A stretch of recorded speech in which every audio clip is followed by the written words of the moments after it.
Hello everyone. Welcome to Hello. Women's Studies. My name is Nithika and I'm the Women's Health intern here.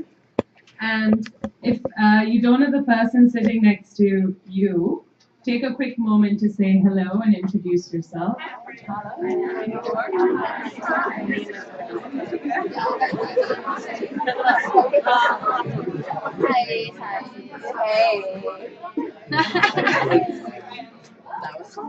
Okay, great. Now that we're all part of this community, we want to begin by recognizing that we're in occupied land. So this is Haudenosaunee land. And then we have a few other announcements. Sign up for the Women's Studies outreach. We'll be passing a clipboard around. Tonight at 7 p.m. in the center, we'll be screening the mask you live in for WMST 202 classes, but all of you are welcome to join in. Wednesday tomorrow at 11:30, there's a special brown bag here in the center with alumni Poppy Liu, and you may know her. She is the creator of This Is Not a Play About Sex, and she's coming to discuss her upcoming film project, which is really cool, Names of Women. Poppy Liu will also be giving a workshop tomorrow at 4:30 p.m. in Punch House on embodied story excavating. Thursday at Women's Studies, okay, we will have the Survivors Live Here reading group, and this is open to all people. The readings are available here and online on our Facebook page, the Women's Studies Facebook page. And unfortunately, next Tuesday there won't be a brown bag, but because it's fall breaks, so enjoy the break. Also, if you need to leave during the presentation, please do so respectfully and quietly, so as to not disturb the presentation, and please clean up around yourselves. And there are 2 bins in the end, one for trash and one for compost, so please do that. And thank you all so much for being here. We're very excited. And today we welcome Sisters of the Round Table SORT.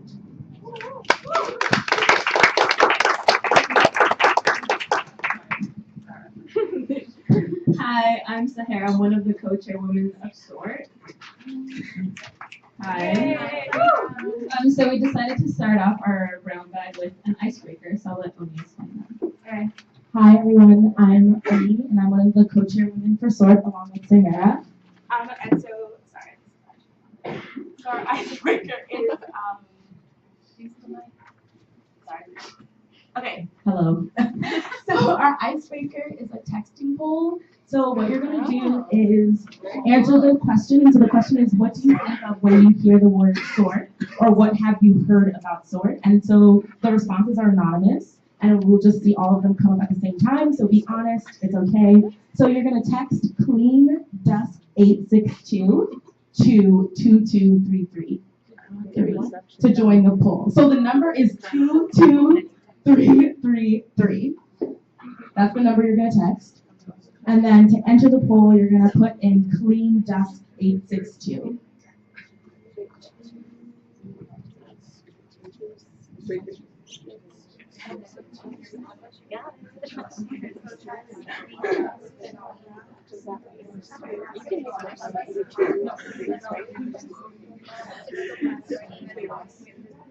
Two, 333. Send it, and then you'll enter the poll, and then you can respond to the question. So yeah, whoever, you don't have to say it, but someone just posted love, so it works.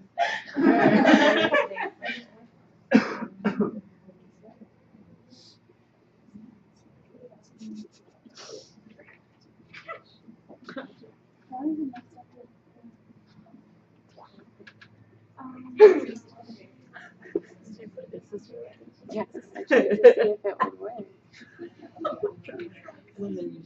How come mine's not showing? I think it might be small, like they become bigger as more. No, that's a lie. I have no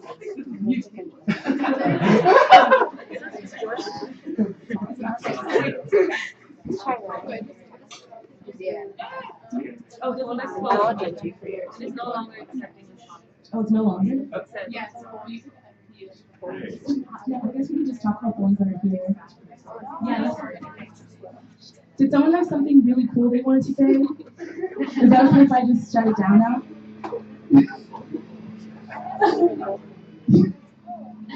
Oh, I Sort reminds me of folks that live in my community and well-being, physical, mental, emotional. Did anyone else have something really cool that didn't get to be up there? I want everyone to get a chance. Okay, so I guess in debriefing, so what we were trying to do was kind of set the stage for our discussion that we're going to present here about SORT. And so I think part of that is about the fact that on campus there are a lot of preconceived notions that we have about like who gets to be in SORT and what SORT is about, or about organizations that in some years take a more political stance than in others. But as an organization, I would say that we're political because our identities are political. And so that is something to keep in mind. So I guess like something that I would just look at right now is that it says like this one says Black women, and so what we know is that SORT isn't for Black women; it's for all women of color of all different backgrounds and all different identities, and that's something that we are really trying to push for. The sit-in, I saw that was one. A big part of SORT's leadership in the past years were the leaders of the sit-in, and so that's something that has brought both like positive connotations and come with negative connotations. You know, sometimes you hear that people think women in SORT are like angry, or something that we did experience is that we got a reduction in the numbers of people that were coming to SORT because people didn't want to participate in political conversations to some extent, and so that was something that was interesting.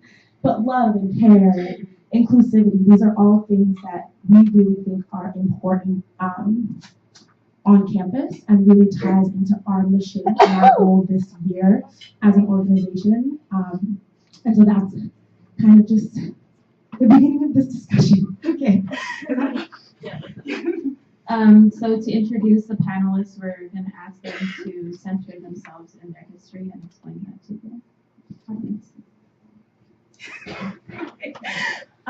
Okay, so Sahara and I take Professor Sana's feminist methodologies class, and so something that we learned was about like centering our histories and how our histories impact our own choices and the spaces that we enter. And so I think that a lot of times when we have brown bags, we don't really get to know the presenters that well. And so what we want to do is kind of give a little piece of ourselves to you.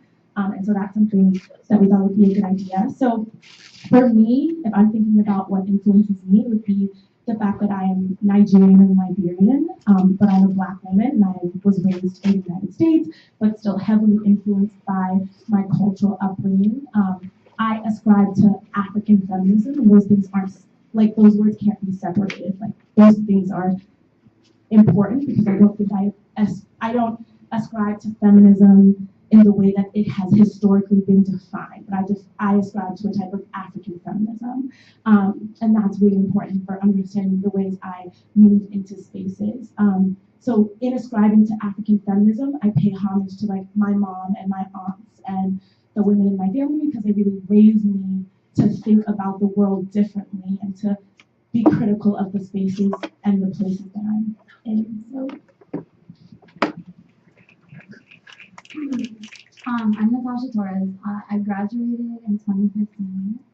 I'm back this year working as a fellow for Haven, which is Kobe Survivor Response Center. During my time as an undergrad, I was in various leadership positions within SORT. So, but during my senior year, I co-led with Christelle. So to center myself, like I wanted to share a poem that I had written for my senior capstone. So I was a women's studies minor as an undergraduate, and because I'm not really like good with words and stuff, so I don't know. I just wanted to share a poem that I wrote that I think really like centers who I am and why I do the things I do. So and this was also influenced by Antonia, I can't pronounce her last name, and Chedi Moraga and Audrey Lorde and stuff like that. So I am what I am. Soy lo que soy. I am a daughter of diaspora intertwined with Taino, African, European roots. I am my ancestors. They live inside of me, pulsing through my veins, informing my movements, thoughts, and heart. I am Puerto Rican woman madness, full of rage, complexities, contradictions, misunderstood but full of love, never letting you forget I exist. I am a product of colonization, torn and pulled apart by history, never able to return. I am a face of migration, living between worlds, pledging allegiance to no one flag. I am a child of my mother, a fighter who's battled her entire life to simply be enough. I am a child of my father, a survivor who has taught me how to stay soft, who has taught me how to move to always move compassionately. I am a sister to two siblings who have inherited the trauma of our lineage, who have learned to love each other, distantly removed and isolated, but fully, who are simply trying to live up and honor the sacrifices of those before us. I'm a product of the West Side, where I was nurtured by a community of different shades of brown and black, where I learned to never trust as those gringos, where having less was a reality, but where heart made up for it all. I'm a dissident voice. My her story will never match yours. I'm a combination of the women inside of me. This is my genealogy, my theory in the flesh.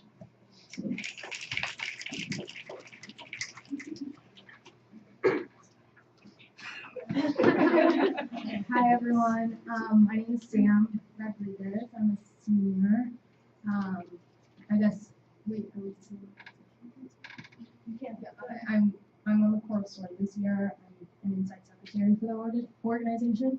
And I guess if I'm thinking of how I situate myself in the world and on campus and outside of campus, I am from New York City. I've been born and raised there, and I think that's a big part of my identity always. And like that's where I consider home to be.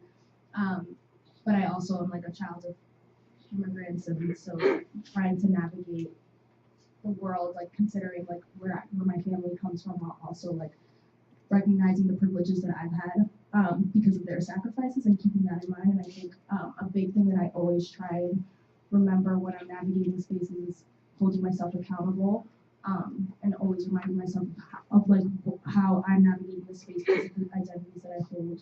So how am I as like a person at Colgate, a student here, how am I privileged in that sense?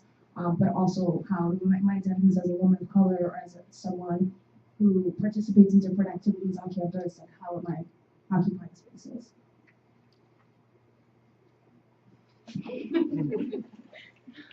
Hey y'all, my name's David Jordan. I go by DJ for short. For those of you who don't know me, I'm a senior on campus. This year in SOAR identify as a general member. Apparently esteemed general member. I say this not only as a running joke, but also because I think there's a lot and there's a heavy meaning to understanding like your contribution to the group, like as someone who's like on the executive board or something like that, but also as a member, like the viewpoint that you offer, the support that you offer, like your presence, all that, I think is very important. That's something that I moved toward my time here at Colgate. In terms of how I identify and like how I move through spaces, you know, I was raised in New York City, in Brooklyn specifically, raised in a like Caribbean American home, you know, raised as a black man, so there are a lot of upbringings, things that come with that. As well, though, I think there are a lot of subcultural beliefs and stigmas that have come with that upbringing, and unpacking those has been something that I think I've been working on for years and will continue to be working on as I transitioned from like my high school boarding school experience into Colgate, and that's something that I think I got more into with student involvement, not only trying to understand my own identity and my identity through other people of color, but also understanding that everybody has, I think, or trying to understand that everybody has like a valid and powerful view of something that they can offer towards deconstructing the things that kind of keep us all limited in different boxes.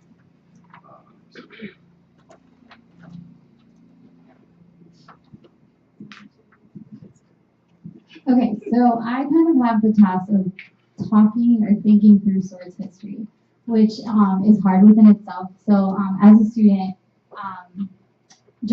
being a part of the organization and things like that, like I think there was one point where I tried to look through the archives, like when was SOAR started and like how did this come up or how did it, and it was really hard to find things. And even today, or like yesterday, when I was looking through trying to see if I could find like some maybe more concrete details on like when exactly SOAR started and who were the people and what were the names and things like that. And a lot of that stuff I don't know. And I guess like I wanted to start off by like us thinking through why that is. And like historically, right, there, I guess quote unquote like displaced and marginalized identities have often been erased from history, right? So in thinking of like why SOAR's history isn't a part of like let's say the archives or things like that, it could possibly be because again like maybe people didn't find value in saving, or there was in saving those types of like documents and putting that into the archives. But also I think of too like what it meant to be a student and like being involved in so many things. Like I don't think that was a part of my own like mentality of like, I need to go archive the things that I'm doing right now and store so that like 10 years from now people can understand what we were doing and why we were doing it and all this stuff, right? But I'm also auditing Professor Sanaw's class as well. And actually, this week's assignments were based on like looking at archiving as social justice and activism, but also rethinking the ways that we archive, right? So like in my head, archives is like books and like documents and things like that. But a lot of what the readings that we did, or I did for the class, like really talked about how like random things can be archived. So like in thinking of source history, like we used to have an office here, Women's Studies, and it's actually where Christian's office is now. And in that office, there's like all these old minutes and posters of old events and things like that, right? So in my head, that's kind of like how I became, like how I thought of like presenting source history to you all. So like some of the posters and things that I remember looking at through source office and things were like Stacey Ann Chin, La Bruja, who's like a Puerto Rican poet from New York City, Nikki Giovanni. So and these were events that happened like in 2008 or 2007, things like that. So you can kind of gauge like the sense of like what SORT was trying to do politically on campus and things like that, and the gaps that they were trying to address. So that to me kind of gives me some sense of grounding of what the organization stood for and how I come to understand it. And also storytelling, which is another methodology of like I think of archiving as well. So a lot of what I learned about source history was through leaders in the past, right? So stories that they would tell about like previous leaders and what they were doing and things like that. And I think a big part of where I came to understand where SORT came from was that way back when, which I don't know the date, but I think SORT's only like, I want to say like 20 to 25 years old in my, like from what I understand. But there was a administrator who was a woman of color, and a lot of different women of color were coming to her on campus and were sharing that like they were like students were feeling like they didn't have a space, they didn't feel seen, they didn't feel heard, affirmed, and through that SORT was essentially born. So it was from our Constitution. According to our Constitution, SORT was created as a space for Alana women, Africana, Latin American, and Native American to meet, celebrate, and center their culture, experiences, and community. And then in that Constitution as well, so I also like looked through our Constitution, some of the language, like you can pick up on the language as well to come to understand SORT's kind of like roots and history. So some of the language was like, it was created by concerned women of color on this campus to establish a familiar community amongst themselves while simultaneously creating campus awareness on issues that concern them. So that kind of can give you an idea of like where we come from and what we're trying to do, and the things that we wanted to embody.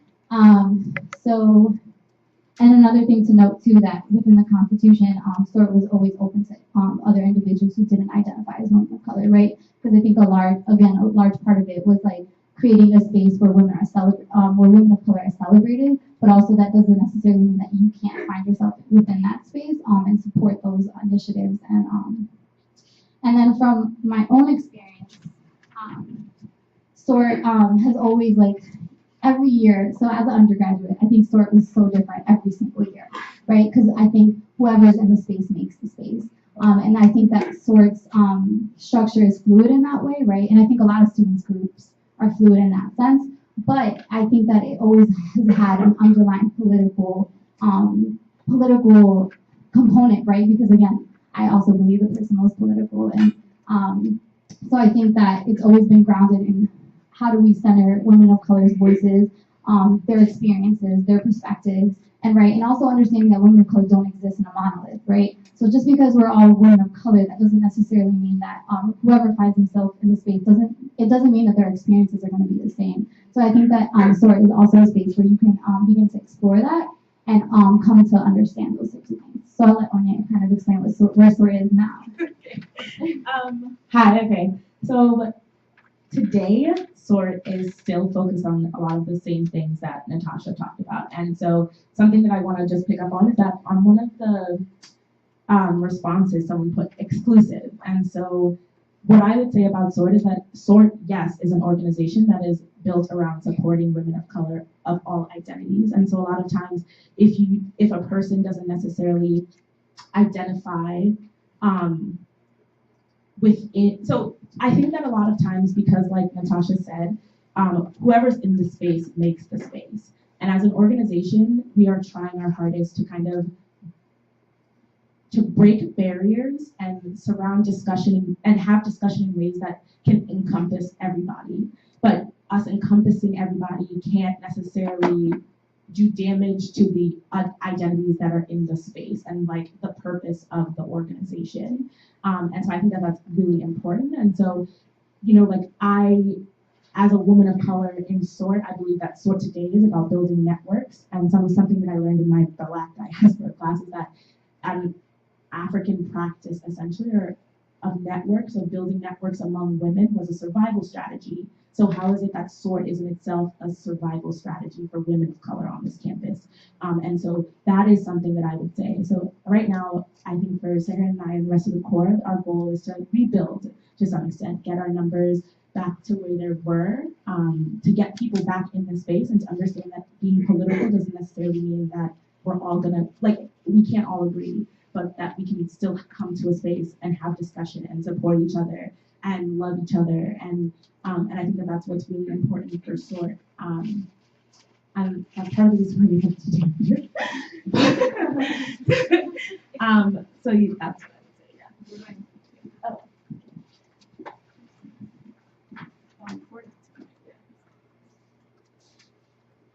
So we had, I'm sorry, I have a lot of emails. I have a lot of emails, I don't delete anything. As someone who's graduated from Colgate University, I can say for a fact that SORT has had a large impact in who I've become, and a lot of the parts that I love about myself today, and a lot of the parts that I may not love so much about myself, which is very normal, I think, as a growing human person. So for the first year that I was in SORT, I remember someone who was in SORT before me kept on trying to get me to go. They were like, why don't you go? You don't want to be my friend. You don't want to come care about the things that I care about. And very much like, you should just come to SORT. I think you'll like it. And so eventually I ended up going to SORT, and it was very awkward at first, as I think most like first years feel in their very first student organization meetings. It's very new. It's very strange. It's almost like, what role do I play here? But soon enough, I realized this is something that had potential, and I wanted to be in on it. About a year later, I became the secretary, very low stakes, and I decided to do what I could in that position. And I loved it. I realized that I loved being in SORT. I loved the potential it had, but also I was very confused.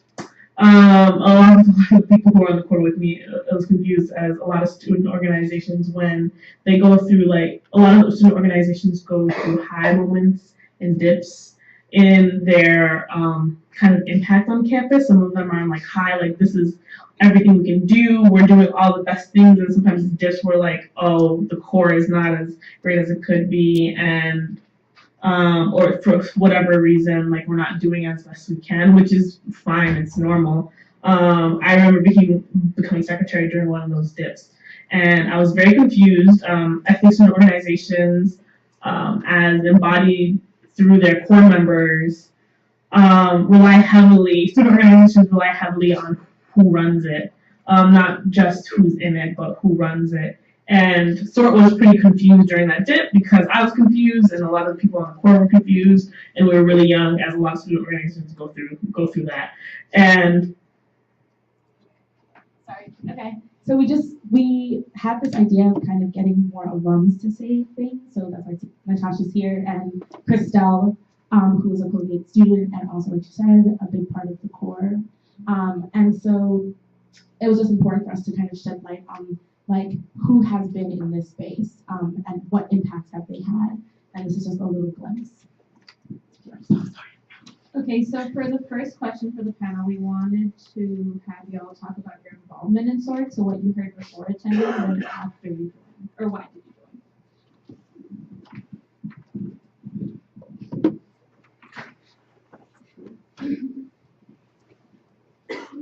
be honest, I didn't really hear anything about it before. I mean, I just remember not applying, signing up for the groups because they got you to sign up for all the groups. And yeah, this work. I was like, okay. And then I came, I'm here. I don't know what else to say. Like, I mean, there were, because they were saying before coming to SOAR, I think my first year, there wasn't much to work that I was told in terms of reputation, even by older people. Okay, so this is so actually TJ and I were both in OUS together. And my first year there were people like some of the RACs or one of the RACs from our OUS summer. If you don't know what OUS is, we can talk about it after. But she was a part of SOAR and talked about how like incredible the space was and how meaningful it was. So when that activities fair came around, I like signed up for it and I joined. And I think before that, I just like knew that it was meant to be like it had a purpose and there was intentionality in what the space was meant to be. And I think that that's why I signed up because I could identify with that and felt like that support, like that space mattered. I think so. The reason why I joined was because I went to the activities fair, like DJ, and there was this really bubbly, overly excited woman. Melissa was like, join the SOAR. Like she just, to me as a first year, I was like, why is she so excited? But I signed up, and then I ended up going to the first meeting, and I stayed. But in retrospect, I think the reason why I stayed in SOAR was like what I was saying about what I center myself in is like the idea of being in networks with other women and like feeling this type of like community.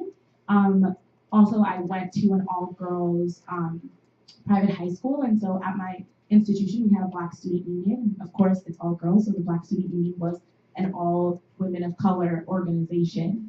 And so that was an experience that I had that I knew that coming into SOAR that first meeting that this was the place that I wanted to be. I wanted to be in a space where like I would be able to communicate about my experiences and my identities with other people, and we could share and we could figure out how to move through together and not alone. So I don't have memories of the activities fair because I don't know if I went to it. But I was introduced through Drea Finley, who was actually my RAC during OUS. So I came because Drea was there during my first year. And during my first year, I wasn't as like of a committed member. So I was in and out of the space. I also was like going through a lot, transitioning into Colgate in general. So in my head, I was like, I need to focus on my studies. Clubs are like, no one has time for that, things like that. So, and I was also pre-med at the time, so and then life changes, and you meet other people. They're like, there's other possibilities. So then my sophomore year, I think I had went to a couple meetings, and then one of the meetings just like really stuck with me. And it was like one of the first instances, like we were just talking like about our feelings, like it was just a space where you could talk about your feelings, and like there's this there's usually a topic, but it ends up like going wherever, right, depending on who's in the space. And for me, like finding SOAR and like actually sticking through it through my sophomore year and like joining the core and things like that was really important because I was considering transferring. And I didn't want to be at Colgate anymore. And I always say that Colgate, that SOAR is the reason why I stayed at Colgate and why I found community and found hope in this space, because I genuinely was like, where are the papers? I'm transferring. Like my transition was really hard. So for me, that's why I always hold SOAR very dear and close, is because it gave me an ability to be seen and heard and purpose on campus that I hadn't seen before. So. Okay, what has SOAR done for you and how has it changed you?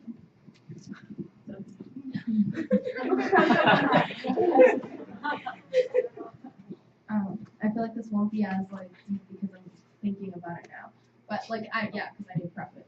But so wait, what has SOAR done for you and how has it changed you? Okay, so I think SOAR. So I was I feel like more so involved as a first year than I was as a sophomore. I was abroad last semester, so junior year I was kind of, and then I had grade. I feel like I was like just all over the place during the fall, so like junior year was just a blur. And sophomore year I was like joining different I was like doing like you know that sophomore slump where you're like, okay, like I'm busy but like not actually busy, and like I really should have been here but I wasn't. And so I think like, but then like when I went abroad, I think I realized how significant a space like what SORT provides. I don't know if a lot of you were at the Brownbacks or the study abroad Brownback, but a lot of what the speakers on that panel were saying resonated with me, and I realized how much I really appreciated the kind of space that SORT provides and what kind of support, and like I'm not a very emotional feely person sometimes or all the time, and so I think that like the kind of space that SORT creates is meaningful for me because it allows me to again like do those things, like hold myself accountable for like how I navigate this campus and the world, while also like just like getting in like you know like being like what is it like introspective but like yeah, but while being introspective, so that's good. I think SOAR has changed the way I look at things, even student groups and like the inner workings of them a lot actually. And I think, as Samantha said, it's a very open space in terms of like promoting people to show their attitudes and their personalities, to get their views on the floor, so that they can be talked about, so that someone can just get them off their chest for their own good. I think that's something that I've always seen in being around. And I think as well that it's something that I've admired about the group.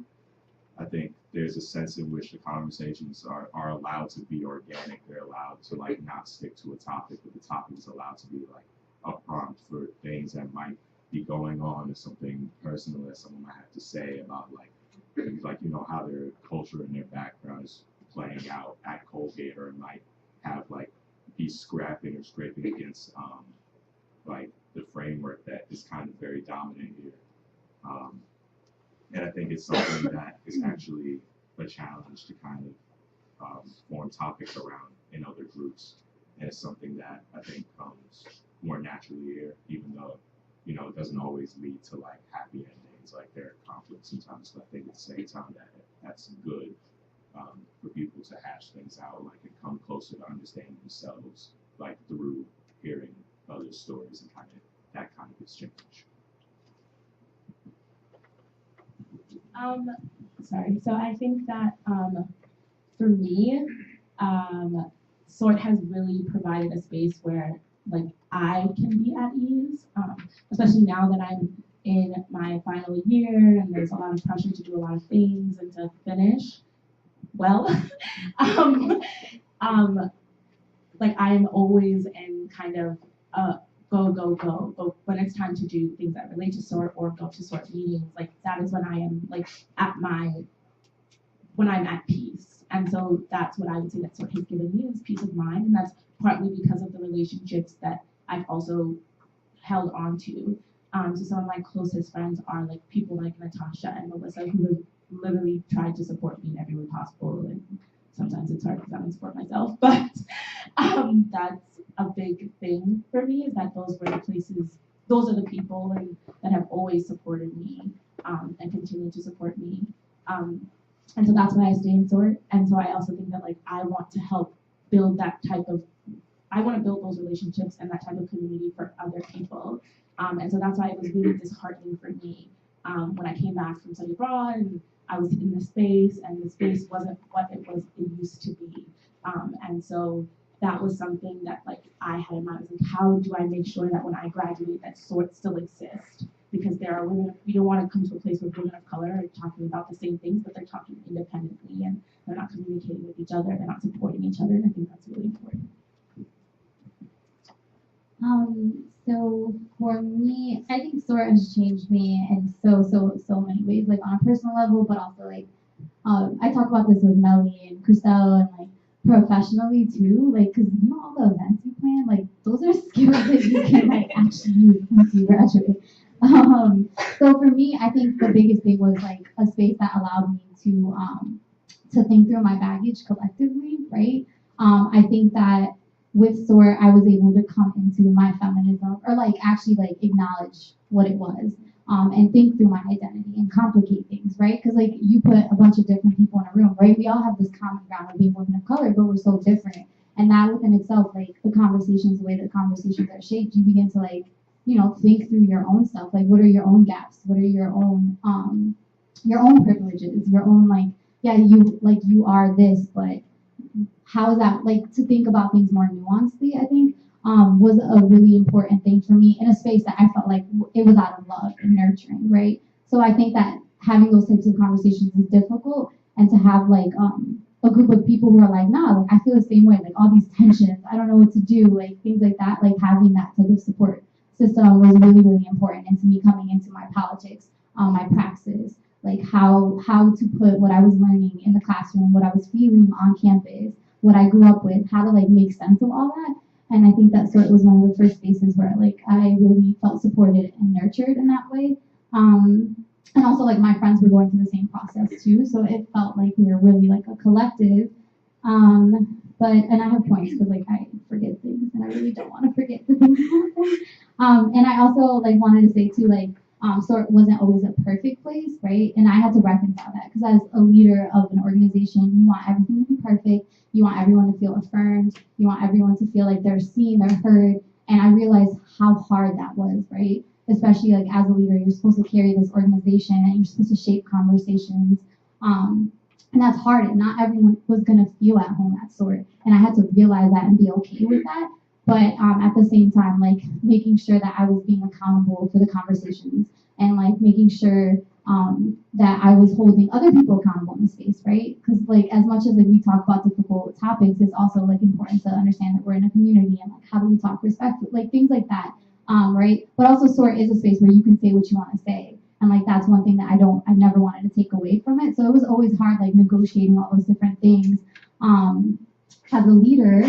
And then going to the professional development, like you just learn so much. You learn so much about event coordinating, about like how to work on a team. Like the fact that like me and Christelle and like the core that before Anya's like year came in, we were like, we're gonna make these like manuals for every position so that people can know what they have to do, and these are the people they have to contact because like we wanted people to feel supported and to know the information. And like because I think again like it's hard to transfer knowledge when you're a student, when you're doing all these other things. So like we learned how to like how do we create like a core that is feel supported, but also realizing like maybe in that experience of us trying to create all these like manuals and like how to do things that maybe we didn't do, like and this is my own personal experience, like maybe I didn't do enough to like make sure people felt supported and seen and heard and loved and like things like that. So I think for me it was really learning how do you work on a team, how do you get things done but also see each other and support each other, and I think that that's something that I'm always thinking through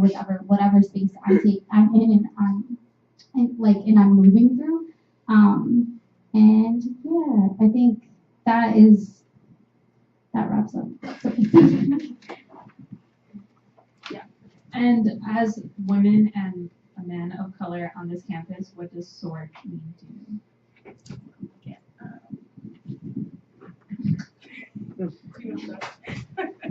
Okay, I'll start. It's fine.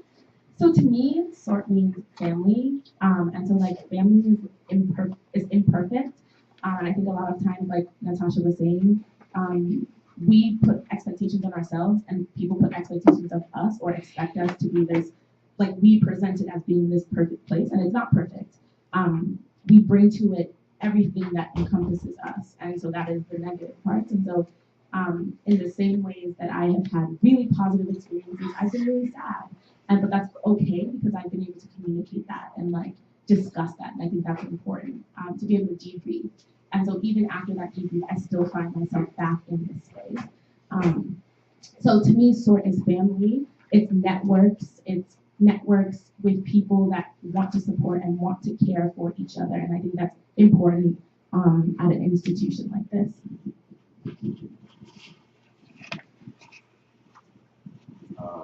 So identifying as a man of color, I try to uphold and respect the aims of SORT, in that I see it primarily as an affinity group for women of color, and that directly influences everything about how I even like behave when I come to group meetings, how often I talk, even other more subtle things, just because I think about not wanting to take over people's already shrunken room to have a voice, but also because I think it's less about me and more about like how I can be there and be supportive, and again like be like a member, and have that be known without me saying like, well, what about me? What about my opinion? What about all of that stuff? Because I think that again like it's something I learn from every viewpoint, like every comment, and like even if it might not come across the best way in any way like that. Again, the story is not perfect. But I think more importantly, like it functions as a network, like of networks of people of color. Like I see this as somewhere where I come to see women of color being comfortable being who they are, and as well, like for them to be able to see me and be able to say, well, like someone is there for them, even if they don't have to speak every single minute or like be absolutely like transparent about their views, but like coming and being there, I think is like enough to make a huge statement.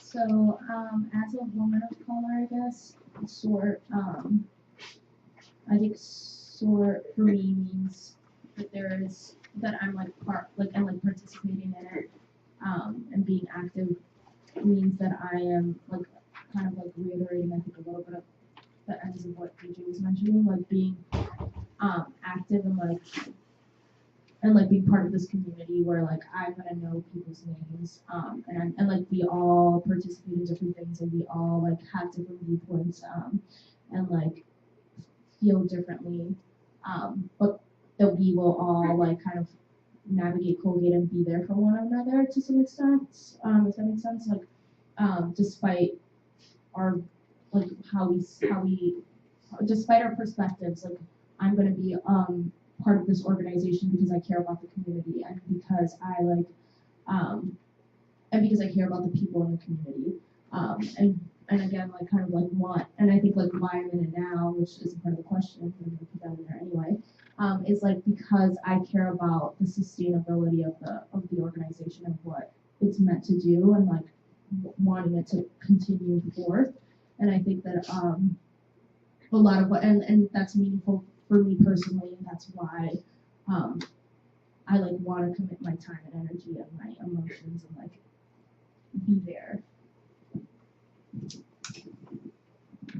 I guess sort the question is like what sort means to you. I think that it's important, just thinking about like I don't know, navigating like a predominantly white institution. I think that spaces like SORT are important, and will continue to be important. And that to me is like what SORT is like a space where women of color and their complexities can be centered, and a space where they can meet to work through that and to just see each other and be without compartmentalizing. So I think that that's kind of what SORT means to me. It's like a space where women of color specifically can come to and just be who they are, and what they embody.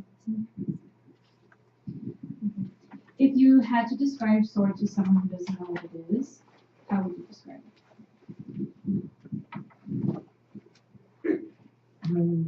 I would describe it as an organization that supports. I would describe it as I guess, as like I said, a family. Like it's an imperfect space, and I think that now I was thinking about it and thinking about this brown bag that a lot of times I find myself trying to prove to people that SORT's important and its existence is important, and that's also to women of color who are on this campus, but they should be a part of this organization. And yes, like I can say it as many times and I can describe it as many times, but at some point it becomes an individual choice, and I'm trying to reduce that pressure. But in reality, I would say that SORT is a family. I don't know about baby or short. That's my Yeah, I guess I would like, in addition to it being a family, say like that it is this sort of, and some people have already spoken to this note, but like that it's a fluid space, and that, and I think that in some ways that's like what, like at its core, that's why it's an empowering space, is because it really, it's like it really empowers the people who work in the space. Like a lot of what we talk about during meetings will be like what people want to talk about, or like acknowledging like what's happening outside of Colgate and like talking about that, like whether it's like things with police brutality or like what's going on with like hair politics, which is that's just like the most recent topic that we discussed last week. But yeah, and so I think that SORT is a place where like it embodies fluidity in like all the best ways, because it does that to empower the people who are in it.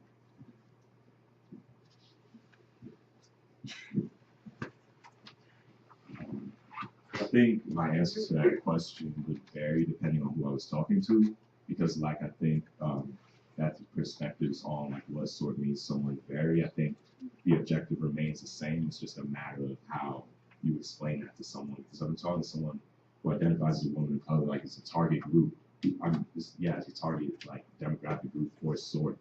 You know, I would kind of say that I think these women are not only trying to accomplish like surviving COVID or creating just a space where they're able to like bounce thoughts off one another, survive, but they're dedicated to thriving, they're dedicated to a liberation of sorts, because that's something I've seen that's been consistent across all 4 years that I've been here. And that whether that be mental or spiritual, physical, however, like how someone wants to be and how someone wants to be in like a more fluid context, especially considering the backgrounds where a lot of us come from. I think that is what SORT in part is dedicated to doing and providing for these women who are coming and who are here and who are leaving soon. And for other, other people who are interested in coming to the group and seeing, I guess I would say that, it's worth coming to at least 1 or 2 meetings and being able to listen and understand for yourself what the group is, rather than coming and thinking that you will, like, your voice will automatically be accepted. And like, I guess when people say it's not about you, it's not a dismissive remark. It's more of a, allow yourself to see someone else, allow yourself to see a different group of people, allow yourself to see a different perspective, and let yourself decide if you want to figure out how to further support that, because you can learn and also someone can let you know. Okay. So the last question for the panel is, what are your hopes of SORT? So my hopes for SORT is that it still will be here next year, and in the next 2 years or in the next 4 years. I hope that people find it as important as I do, but that depends on who's on campus and what people want to hold on to. So my hopes for SORT is that it always it becomes, I guess, the space that it needs to be for whoever's here, right? I think through time, like the political climate changes, so different things will come up. That it remains as fluid and open, but also grounded in understanding that, like, it was started and founded by women who wanted to be seen, heard, affirmed, and that it continues to do that. And so, yeah, like in my eyes, like it's not something that's as rigid. It can transform into what it needs to be for whoever finds themselves in need of like a space where they are loved and they want to be heard and they want to express their concerns, but also express their joy and their like culture and their perspectives and things like that. So yeah, that's kind of my hope for SORT in the future. I guess one of my hopes, I'll just speak to one, but one of my hopes for SORT would be that in its existence, and like and it's in the way that it like can encompass so many people to like be part of like its community, that it can also help to have those people trickle back into their pockets of campus and like to kind of like bring like at its core what SORT also values and means into their own personal spaces. And I mean that's less like what I like that's more so on like the individual like what I would hope for the individuals that are being part of the organization. I think obviously one of my hopes for SORT is that it does not like go downhill, that it does not fade. And I hope that its members and its core and its leaders can continue to, you know, awaken passion in the people who come after them to keep the group going. Because I think is one of the most important things, and that can take a variety of forms, whether that's, you know, doing like having certain yearly events that always do well, or saying that, you know, certain alumni will come back and like try to be influential, try to like continue to leave a mark on the group and say like this is necessary. Like I think right now, even in the context of the next like 10, 20, 30 years, I think something like SORT will still be necessary. But not something like, but SORT itself will still be necessary. Just because of the climate of the world, the climate of this country, politically, socially, what have you.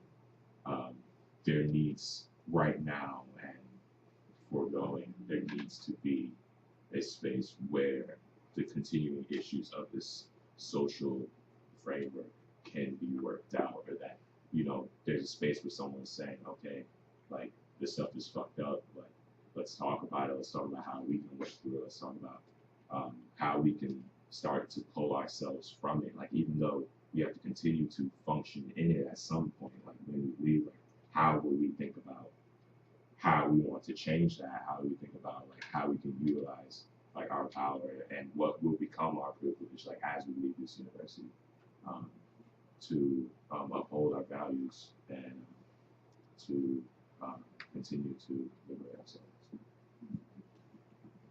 So those are all the questions we have prepared, and now we'll open up the Q&A if anyone has questions.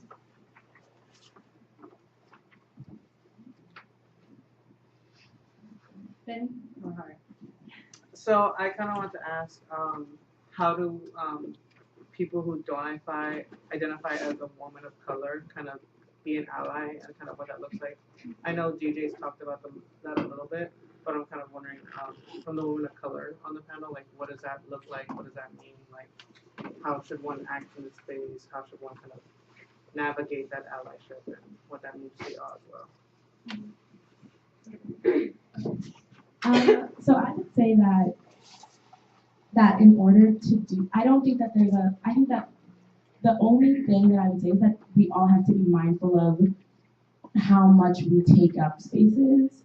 And so I would say that there isn't like a specific like body language, but there is something in saying like for yourself, like, am I consuming conversation and am I making this conversation about me? And I think that a lot of times what happens is that when people don't necessarily find themselves in a topic, then they're offended or like this space isn't for me. But I think that there's a lot that can be learned for yourself by being in the space, but also being in the space shows that you are supporting. And like in DJ's case, DJ's been in SORT since I was a freshman. Like he's always been there, and I know that he'll always be here. And he's unwavering. And so I think that has really been impactful for me, was knowing that there are men of color that support me. And so I'm sure that there are others on campus, but none, for me, in my experience, go the extra mile in the ways that some others have. And that's people like DJ that end up in this space. And so something that happened last semester was that there were a lot more men of color in this space. And I think that was partly because of whatever issues were happening with brothers. And so there were a lot more men of color, and we were the only women of color. So the core were the only women of color there. And so conversations to some extent became dominated by men of color.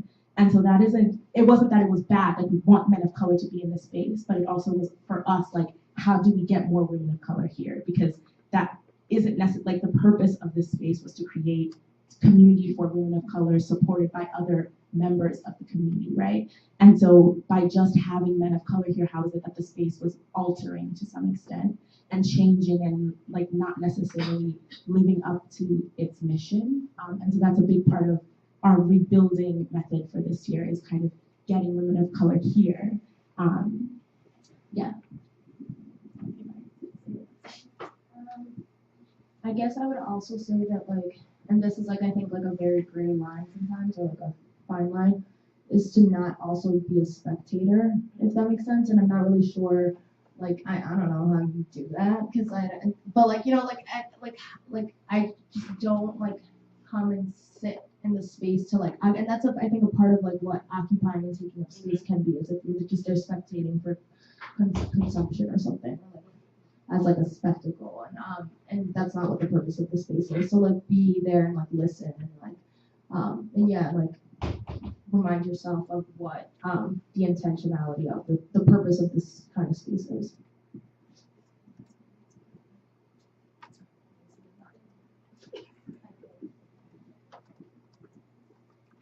I don't know, man. I mean, I think really,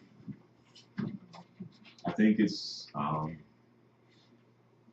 there's like a serious element to it. Like there's like a level of commitment where you say, you know, if there's something that you don't know if you should say or do, like because that's something I've encountered and seen in other cultural groups. It's like, I don't know, like a checking in, like maybe talking to people aside in the meeting, like, you know, asking, you know, what is needed, like in terms of support. I know that's not like as easy as it sounds at all. It's not as transparent as it seems at all.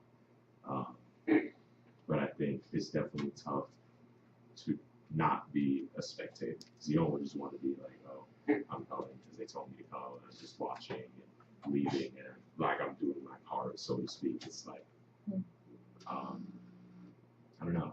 I try to like say one thing, or like, you know, per meeting, and not try to say too much more than that, but just like keep the discussion ball rolling. And also, like, I happen to be friendly on speaking terms with core members, so I don't know, I make use of that. So I guess like just trying to be like transparent about what you want to contribute to the space can help you be more instrumental. So we have time for one more question.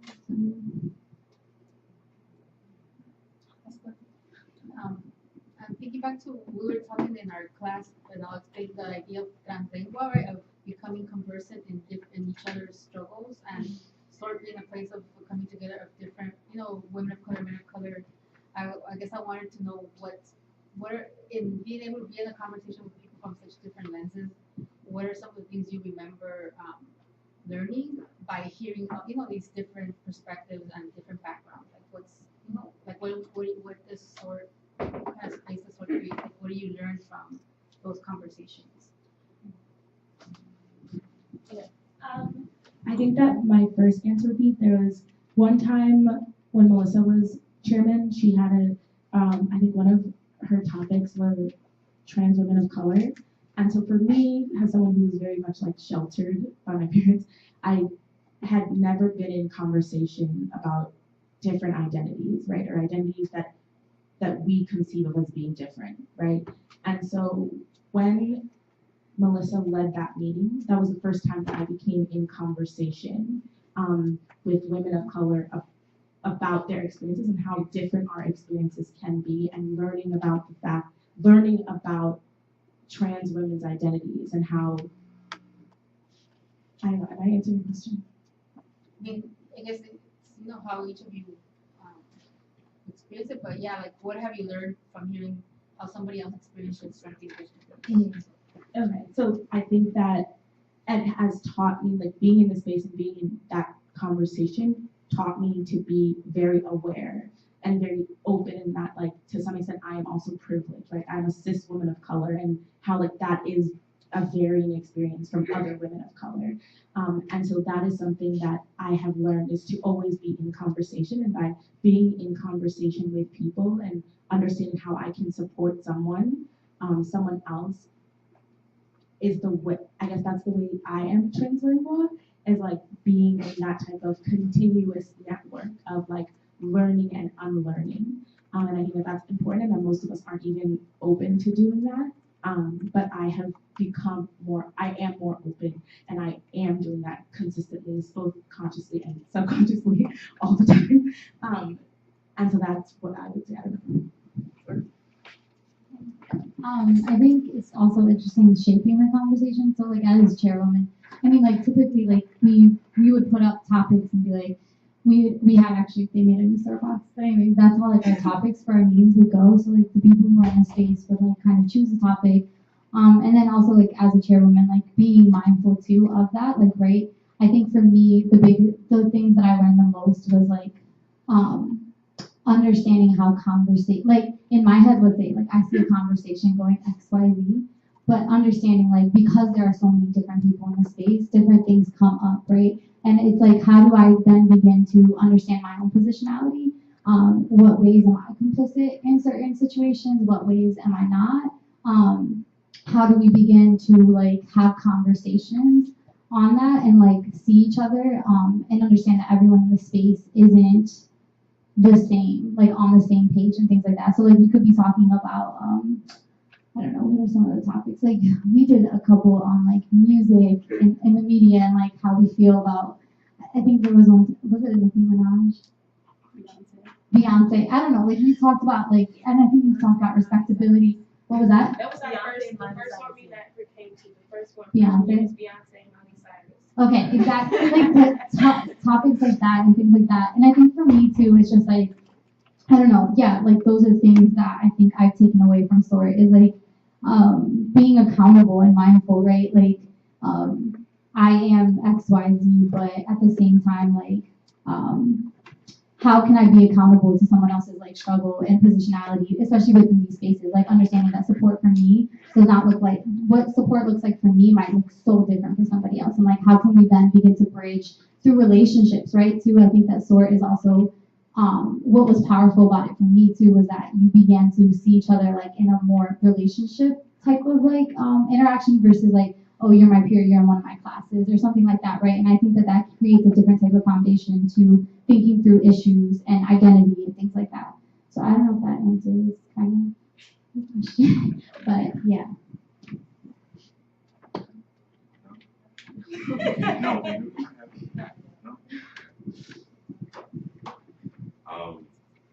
I think I don't know if it would be like super specific, but I have two like overarching things that I've taken from through like learning through others, learning for others, learning for others.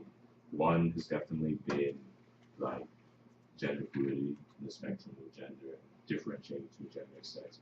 I think it's been a huge thing that has come from SOAR. It's something that's still working on because obviously it's like yes, so many questions, but at the same time, learning to be accepting, learning how those identities play out, like what obstacles those identities face, and how those are realized as problems, have been very, I think, insightful for me in terms of like how I continue to like acknowledge people the way they want to be acknowledged, treat them the way they want to be treated, all of that.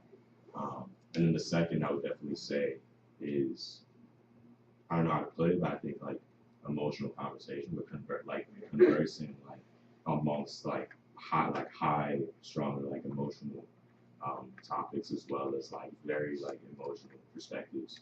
Just because I think that, you know, in my personal context, if it's not like my family I can even understand, like even under like high emotional circumstances, I would like to say that I think in my perspective, like I've shied away a lot from emotional situations and conversations. That's something I'm still working on. But I think like to continue to validate people's emotions or things that people say even when they're very emotive. Because emotions do not invalidate someone's point. I think they only complicate it. And I say complicate because we've been taught in a way to like disregard emotions, and then unlearning that then turns it into another layer of kind of language to work through, body language, sound of the voice, all of that. And so working at that has definitely brought me a long way in terms of learning to have conversations overall around social political topics. Thank you all for coming. Thank you for the panelists.